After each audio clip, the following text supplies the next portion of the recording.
Dan satu lagi, ya seperti yang pioner-pioner hampir rata-rata dapat email dari core team. Jadi kita memang benar-benar diminta untuk memperluas jaringan, memperbanyak pengguna Pi. Nah, di situ kalaupun ada berita-berita mereng, ya kita sebagai pioner untuk meluruskan.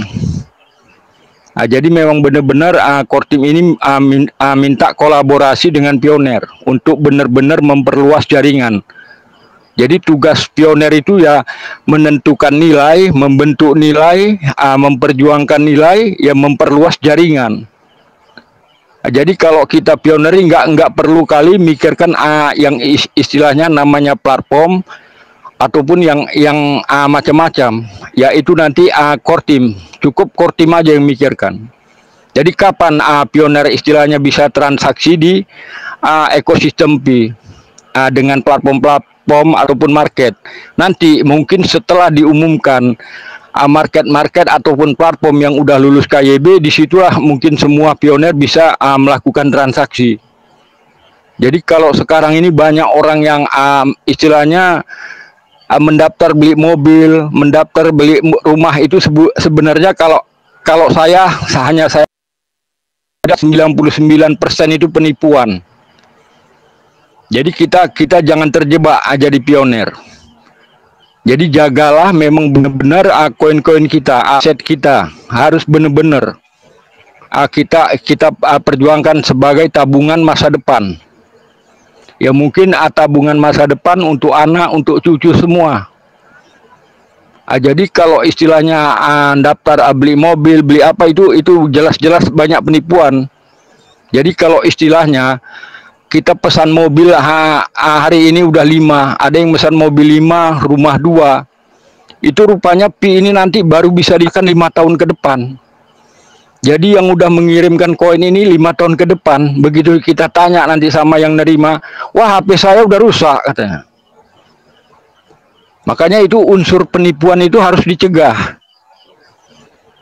Jadi siapa yang bisa mencegah ya pioner itu sendiri. Makanya ditegaskan itu di dalam Pi penambangan, jangan berinteraksi dengan bisnis apapun yang belum lulus KYB, yang belum menerima alamat wallet yang di mainnet. Itu soal misinformasi yang dikirimkan oleh core team melalui email ya Pak Andi ya? Iya Pak.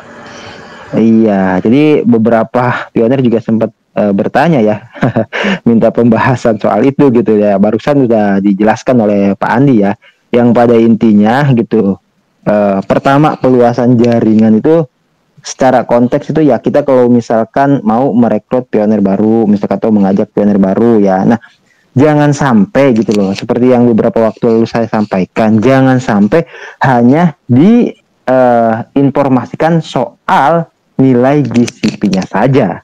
Gitu loh.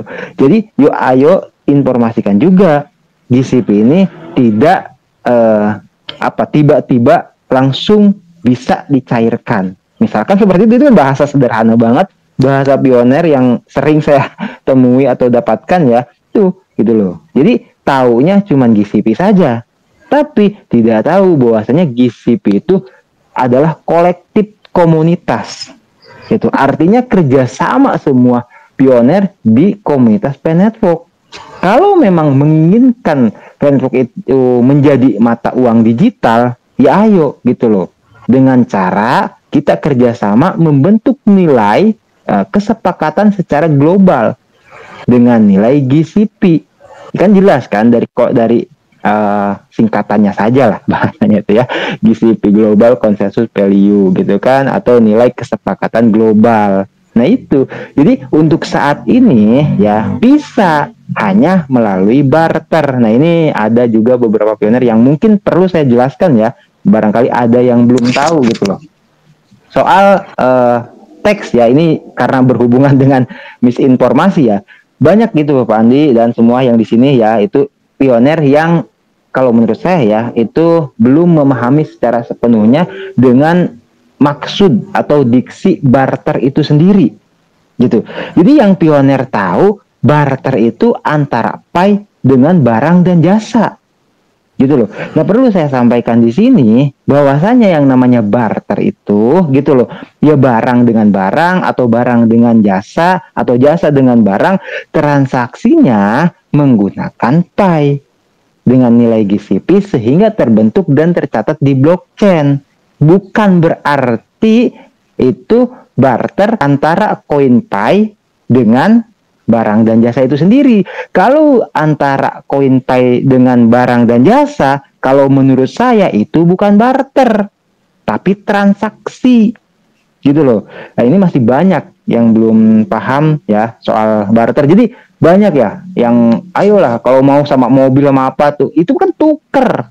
Kalau bahasa sederhananya tuker kan antara Pi dengan barang atau jasa. Gitu loh. Tapi kalau yang namanya barter, ya barter kan gimana sih orang tua dulu ya, zaman dulu yang bahkan sekarang juga masih ada sih di beberapa, saya sering lihat kan ada video yang lewat ya, misalkan di Indonesia Timur ya, ada yang datang misalkan ibu-ibu atau bapak-bapak ya seperti itu bawa pisang gitu kan, karena apa? Oh saya nggak punya beras katanya kan, seperti itu. Nah itu jadi pisang dengan beras. Pisang banyak sekali. Iya. Itu lagi. Bapak pu anak kah itu? Iya. Taruh saja.